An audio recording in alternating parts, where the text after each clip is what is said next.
स्वागत है दोस्तों आप सभी का आपके अपने YouTube channel Future to You Academy पर। और आज जो आप सभी के लिए टॉपिक लाए हैं वो हम लाए हैं नेचुरल वेजिटेशन के बारे में। तो देखो अभी तक हमने क्लाइमेट वाला चैप्टर जो था अपना वो कंप्लीट कर चुके हैं और क्लास 9th की जो सीरीज आपकी चल रही है NCERT सीरीज जो हम चला रहे हैं ज्योग्राफी की, तो वो उसका चैप्टर नंबर आपका जो 4 क्लाइमेट है वो खत्म हो चुका है। तो आज जो हम स्टार्ट करने वाले हैं वो है हमारा चैप्टर नंबर 5 जिसका नाम है natural vegetation and wild life. तो natural vegetation and wild life इसी चैप्टर का थोड़ा सा इंट्रोडक्शन आज इस वीडियो में मिलेगा। देन उसके बाद हम इसको आगे भी चलाएंगे, हर टॉपिक के साथ में एक वीडियो बनाते हुए चलेंगे। और आपने पुरानी वीडियोस नहीं देखी हैं तो आप जाकर के प्लेलिस्ट में पूरी वीडियोस देख सकते हैं। पूरी की पूरी प्लेलिस्ट बना चुका हूं मैं, तो आप उसमें पुरानी वाली वीडियोस देख सकते हैं। और अगर आपने वो नहीं देखी तो मेरे को लगता है कि आप इस चैप्टर में रिलेट नहीं कर पाएंगे, क्योंकि इसमें रिलीफ, क्लाइमेट फीचर्स के बहुत सी चीजें आएंगी इस वाले चैप्टर्स में, तो आप उन वीडियोस को भी जरूर देख लें। तो चलो, बहुत कर ली बकवास, बहुत दे दी जानकारी, अब शुरू करते हैं अपना काम। देखो नेचुरल वेजिटेशन असलियत में होता क्या है। तो नेचुरल वेजिटेशन मैं आपको बताऊंगा, पहले उससे पहले मैं कुछ फैक्ट्स बताना चाहूंगा आपको। जैसे कि देखो इंडिया के बारे में कुछ फैक्ट्स लिखे हुए हैं कि इंडिया जो है हमारा पूरे वर्ल्ड का अगर हम देखें तो 12th मेगा डाइवर्सिटी है। मेगा डाइवर्सिटी का मतलब ये है कि बहुत तरह की फ्लोरा एंड फोना यहाँ पर है। फ्लोरा एंड फोना मैंने आपको बताया, फ्लोरा का मतलब प्लांट होता है और फोना का मतलब एनिमल्स होते हैं।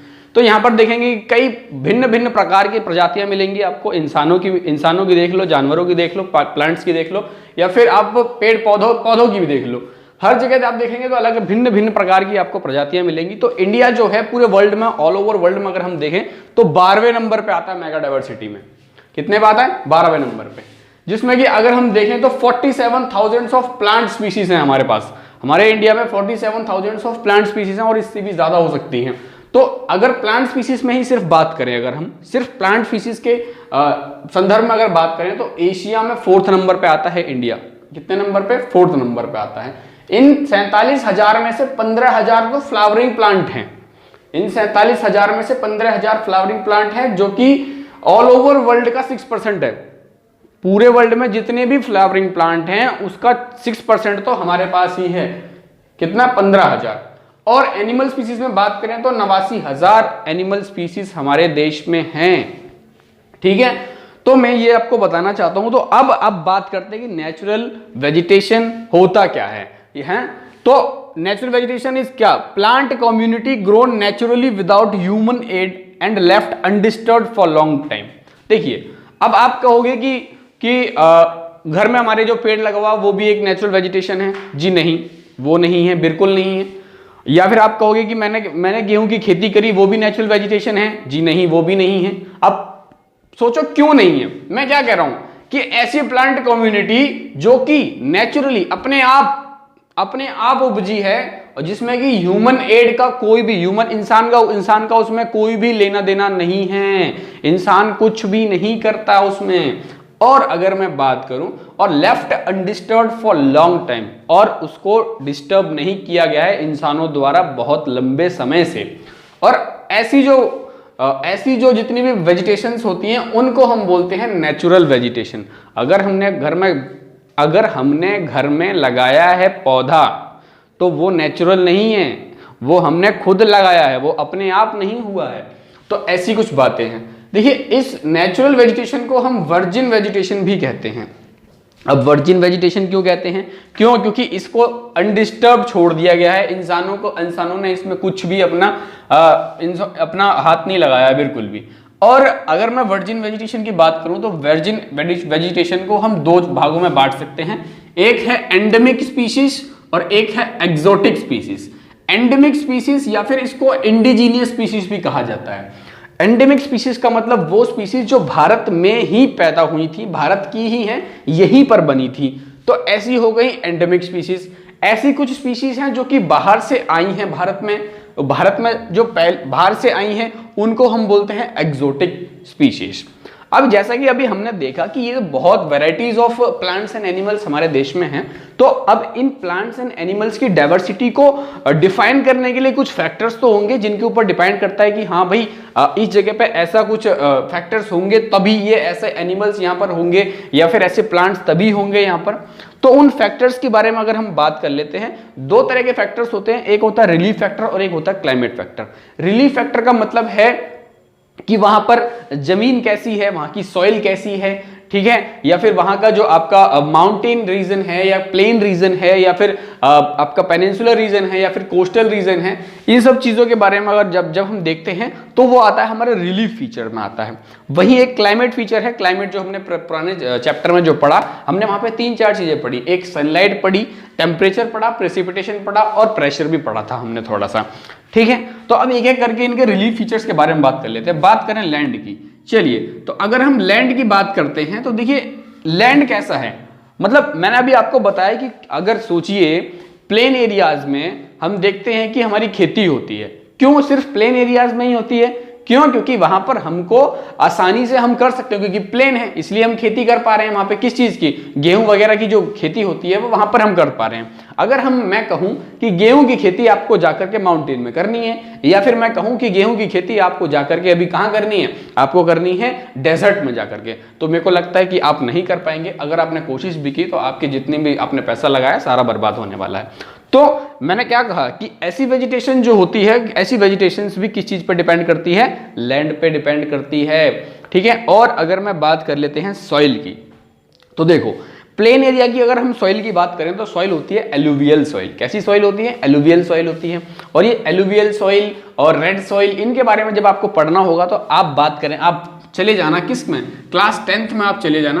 क्लास 10th का ज्योग्राफी का चैप्टर नंबर 1 है, आप उसको जरा पढ़ना। उसमें टाइप्स ऑफ सॉइल्स के बारे में बहुत अच्छे से दिया है और इसकी वीडियोस भी आपको चैनल पे मिल जाएंगी।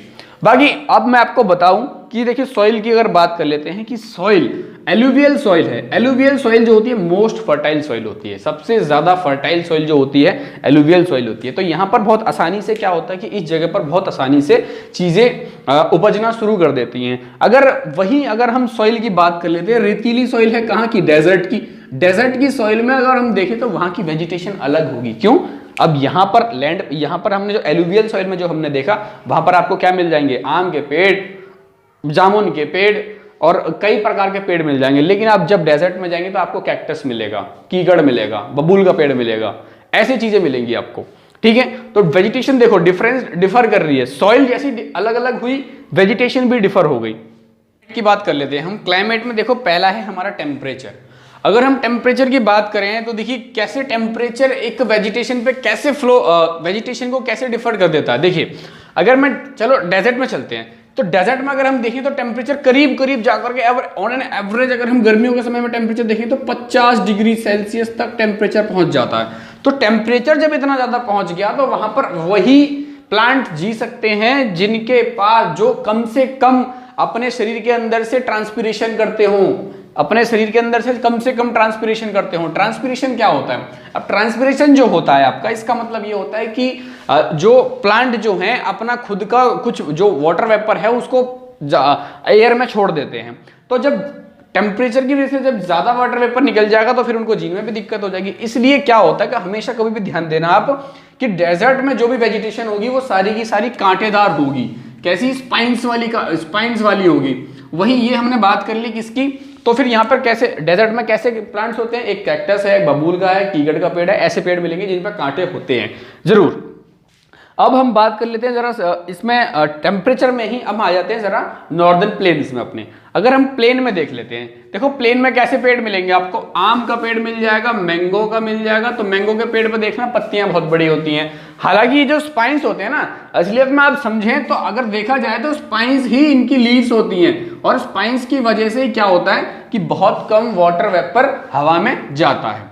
और इसमें आपका नॉर्दर्न प्लेन में आप देखें तो मैंगो है, मैंगो का देख लें, जामुन का पेड़ आप देख लो, जामुन का पेड़ देख लें, इनकी पत्तियां बहुत बड़ी बड़ी होती हैं। तो इस प्रकार के देखो प्लांट यहाँ पे होते हैं। अब हम जरा टेम्परेचर देखिए, यहाँ पर टेम्परेचर नॉर्मल है, यहाँ पर टेम्परेचर बहुत ज्यादा है डेजर्ट में। अब जरा हम चल लेते हैं माउंटेन साइड में। अगर हम माउंटेन में चलें तो टेम्परेचर बहुत कम होता है, बहुत कम टेम्परेचर होता है। और वहां की आप जो वो वेजिटेशन देखोगे वो कैसी होगी, ऐसी होगी। ऐसे प्लांट होते हैं वहां पर, कैसे, ये ट्रायंगल शेप में कुछ ऐसे वो कोन शेप में जो प्लांट्स होते हैं वो सारे के सारे आपको वहां पे ट्रीज वगैरह सारे के सारे वहां पे मिल जाएंगे। और लंबे लंबे, काफी लंबे लंबे आपको मिलेंगे यहाँ पर जो माउंटेन में अगर आप देखें तो। टेम्परेचर देखो, माउंटेन में टेम्परेचर कम था, यहाँ पर आपका प्लेन्स में आपने देखा कि प्लेन्स में टेम्परेचर थोड़ा ज्यादा था और यहाँ पर बहुत ही ज्यादा था। तो तीन जगह का टेम्परेचर देखा और तीनों जगह टेम्परेचर हमने देखा तो देखा कि प्लांट्स भी वहां पर अलग अलग तरह के हैं। और अब हम इनमें एनिमल्स भी इसी तरीके से होते हैं। अब माउंटेन में अलग एनिमल रहते हैं, प्लेन्स में अलग एनिमल रहते हैं, डेजर्ट में अलग अलग एनिमल रहते हैं। इसके बारे में भी आपको हम पढ़ाएंगे, वो अगला चैप्टर है हमारा। चलिए देन उसके बाद हम सनलाइट की बात कर लेते हैं। अब सनलाइट तो आपको पता ही है, जैसी सनलाइट वैसे ही ग्रोथ होगी, वही हिसाब हमारे शरीर में जैसा खाना दोगे वैसा शरीर बनेगा। ठीक, अब सनलाइट जैसी मिलेगी। अब क्या है कि डेजर्ट वाले प्लांट को सनलाइट बहुत ज्यादा, औकात से भी ज्यादा मिल रही है, तो इस वजह से उनका क्या है, वो अपना उनका हिसाब ही अलग है। और आप सनलाइट की बात कर लेंगे जरा, अब ये माउंटेन एरिया में आप देखेंगे तो सनलाइट बहुत कम मिलती है, इतनी खास सनलाइट नहीं मिल पाती है। और इधर की तरफ देखें आपका प्लेन्स में, तो प्लेन्स में सनलाइट नॉर्मल जितनी एक चाहिए उतनी मिल जाती है। अब सनलाइट का थोड़ा सा फैक्टर अगर हम देखें तो अर्थ का जरा डायग्राम देख लेते हैं। अर्थ का डायग्राम जरा है, ये देखिए आपका, ये इक्वेटर है, ये आपका ट्रॉपिक ऑफ कैंसर, ये आपका ट्रॉपिक ऑफ कैप्रिकॉन, ये आपका आर्कटिक सर्कल और ये एंटार्क्टिक सर्कल। और इसमें देखेंगे आप ट्रॉपिक ऑफ, यहां से ये जो पार्ट है आपका, ये कौन सा पार्ट होता है, ये ट्रॉपिकल पार्ट होता है, ये आपका टेम्परेट होता है और ये फ्रीजिड जोन वाला पार्ट होता है। तो अब जैसा कि हमने पढ़ा था कि इक्वेटर से जब हम पोल की तरफ जाते हैं तो टेम्परेचर क्या करता है, टेम्परेचर डिक्रीज कर जाता है, टेम्परेचर डिक्रीज कर रहा है ना। अब आप देखेंगे कि इस क्षेत्र में कभी भी देखना, इस क्षेत्र में आपको एवरग्रीन फॉरेस्ट हमेशा मिलेंगे। कैसे एवरग्रीन फॉरेस्ट मिलेंगे हमेशा, यहाँ पर ये जो आपका ये वाला जो क्षेत्र है, इस क्षेत्र में एवरग्रीन फॉरेस्ट मिलते हैं। इससे ऊपर जाएंगे तो आपकी चेंज हो जाती है, उससे ऊपर जाएंगे तो और भी चेंज हो जाती है। तो आपने देखा कि सनलाइट का भी बहुत बड़ा फर्क पड़ता है। देन बात आती है प्रिसिपिटेशन, कहने का मतलब पानी, कितनी वर्षा हो रही है, वर्षा का भी बहुत बड़ा फर्क पड़ता है। वर्षा की अगर हम बात कर लेते हैं, देखो डेजर्ट में ही देख लो, वर्षा बहुत कम होती है तो प्लांट्स भी इतने ज्यादा नहीं होते। जहां पर सबसे ज्यादा वर्षा होती है वहां पर प्लांट्स और उनकी वैरायटी भी बहुत ज्यादा होती है। जैसे जैसे आप देखेंगे कि देखिए यहाँ ये जो क्षेत्र है ना हमारा, इसमें अगर देखें कि इस क्षेत्र में क्या होता है, सबसे ज्यादा वर्षा होती है। और सबसे ज्यादा वर्षा होने की वजह से यहाँ पर क्या होता है कि जो प्लांट्स होते हैं ना बहुत ही ज्यादा डेंस होते हैं।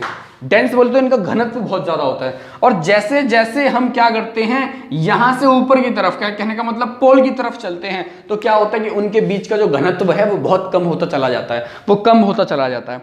तो दोस्तों आपको अब पता चला कि प्रिसिपिटेशन का भी कितना बड़ा रोल होता है। तो मैं आपको एक चीज बता दूं कि भारत में जो आपका 2011 का सर्वे देखा गया है, 2011 के सर्वे के मुताबिक भारत में सिर्फ 21.05% ऑल ओवर, तब जितना भी हमारा एरिया है उसका 21.5% फॉरेस्ट है, सिर्फ और सिर्फ इतना।